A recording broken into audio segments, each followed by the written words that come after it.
the Ringe Dam in California, Klamath River dams, and these are all for silt up.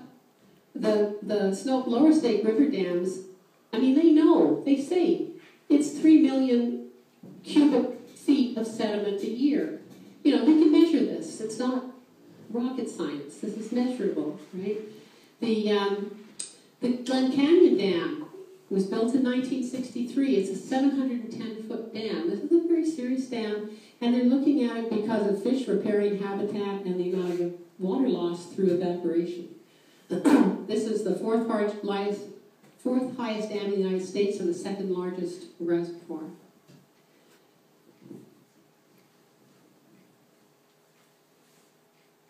So again, I think that you need to, there's almost this pall of, you know, well, decommissioning, that's some really flaky idea, and you have to look at what's happening in the rest of the world on these things.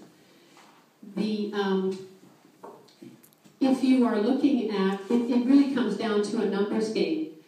You have to be able to argue that the benefits of removing the dam are going to be more significant to Canada than the benefits of maintaining the dam. And that's going to be easy with the Americans charging that they're only going to give you 10% of downstream benefits. You have to take that and turn it into, you know, the lemonade that it is. You need to make this argument that if you look at the economic value of the farmland, if you look at the enhanced sector capacity and the community benefits of removing that dam, which is what American Rivers is doing in all of these dams that are being considered for removal in the States, then you come up with the sort of figures that can argue effectively for the rights of this community as opposed to the rights of BC Hydro and Bonneville Power and the U.S. I mean, you know, sectoral diversity, agriculture infrastructure, farm demographics, social benefits, resiliency. But there's just a whole bunch of reasons why you need the proper analysis done on this. And you need to look at things like climate change and transportation costs and population and concentration in markets and shrinking food bases and food being more valuable than energy exports. And, you know, people do benefit cost analysis where they take the future and discount it.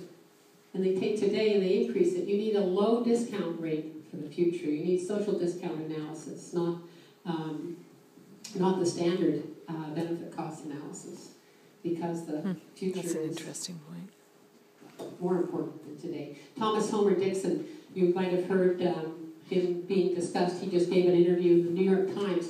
And his point was that Canada is being captured by large energy players, and politics, process, and democracy winds up suffering because the players become so important on an economic level that they just capture process. And there really is no way for the community to get a hand in the discussion. So, a little bit of a fix the treaty deal or terminate the treaty. You know, you've got to look very seriously at both of these, and you need leverage in coming forward to government on this. Again, on the fix the treaty, all these operational issues, the benefits are way undervalued compared to what they're using that water for. There's no assessment process of environment. It's a reluctant U.S. partner. I don't see the negotiating strength in Canada's side. No real leverage, NAFTA water rights, the life of the dams, closing off options for the future. And on the terminate the treaty side, I think you're going to have a lot of work to do too. But I think you really need to convene networks of basin stakeholders, farmers, American Rivers Society, Rivers Canada. You need champions here to take this forward. I was saying, you know, we were talking earlier, what kind of champions? Well, you know, maybe somebody like David Suzuki or somebody needs to jump on this. But you need, I think there's a powerful argument for what you need to do here, and there's a powerful community interest and public interest in stepping up to the plate. It's just a matter of finding your way to that process. I think you need to negotiate from strength or terminate. And I think in this sense, I would say that you might need an injunction against the government filing a, if the government presents a recommendation, if this review process, presents a recommendation to the government that we just need to tweak this and enter into continued agreements, just for the next 30 years.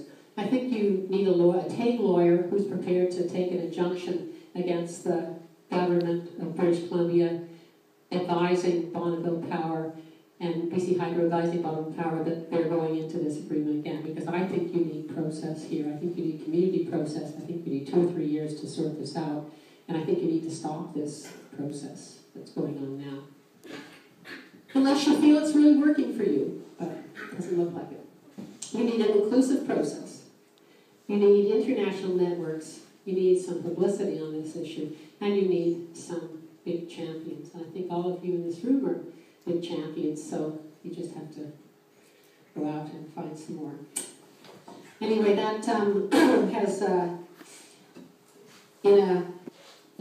I guess in a nutshell, I'm concerned as an hydrologist and as a public policy person that this is a very, very serious issue. I didn't know how serious it was till I came down here and looked at it, because I've been looking at other things. But we'll open the floor up now for questions. Thank you.